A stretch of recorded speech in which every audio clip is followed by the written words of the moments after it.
Hello guys, Vizag beach రోడ్‌లో సాగనగర్ arch ఇదివరకు ఉండేది. ఇప్పుడు తీసేశారు. ఆ ఆర్చ్ దాటగానే ఫస్ట్ లెఫ్ట్‌లో ఈ కాజు చికెన్ పకోడీ అయితే ఉంటుంది.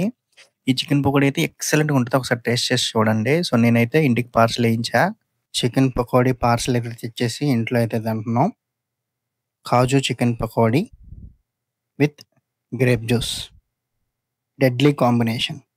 జాగ్రత్తగా నిమ్మకాయ పిండి, ఉల్లిపాయ మీద కూడా నిమ్మకాయ పిండుకుంటే బావుంటది. So, kaju chicken pakodi boneless. అంటే హ్మ్. ఏమేస్తారో తెలీదు భయ్యా. టేస్ట్ మాత్రం ఎక్సలెంట్. అండ్ మన కాంబినేషన్ వచ్చేసి జ్యూస్. Grape juice. అబ్బబ్బబ్బబ్బబ్బా! ఒక్కసారైనా అక్కడ ట్రై చేయండి. నేను చెప్పిన లొకేషను. చాలా బావుంటది. ఒకసారి తింటే ఏమైపోదు కదా! చాలా బావుంటది. కాజు చూడండి ఎలా ఉందో. హ్మ్.